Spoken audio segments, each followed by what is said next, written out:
పరిపాలకులు మరియు అధికారులు ఎలాంటి చర్యలు తీసుకోవడం లేదు.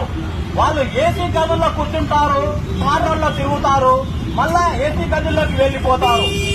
జనారంజంలో చూస్తే తెలుస్తుంది ఎలాగా ఇబ్బందులు పడుతున్నారో ప్రజలనేది.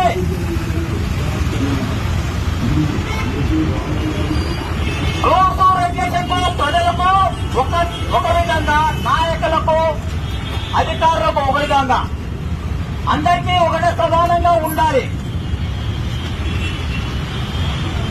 ఇప్పుడున్న ఎండ ఎలా ఉంది? 40 డిగ్రీలు అంటే చేత కావడం లేదు. చాలా మంది వడదెబ్బతో చనిపోతున్నారు.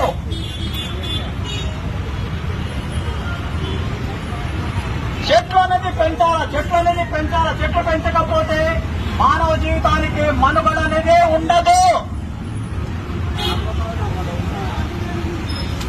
చెప్పండి.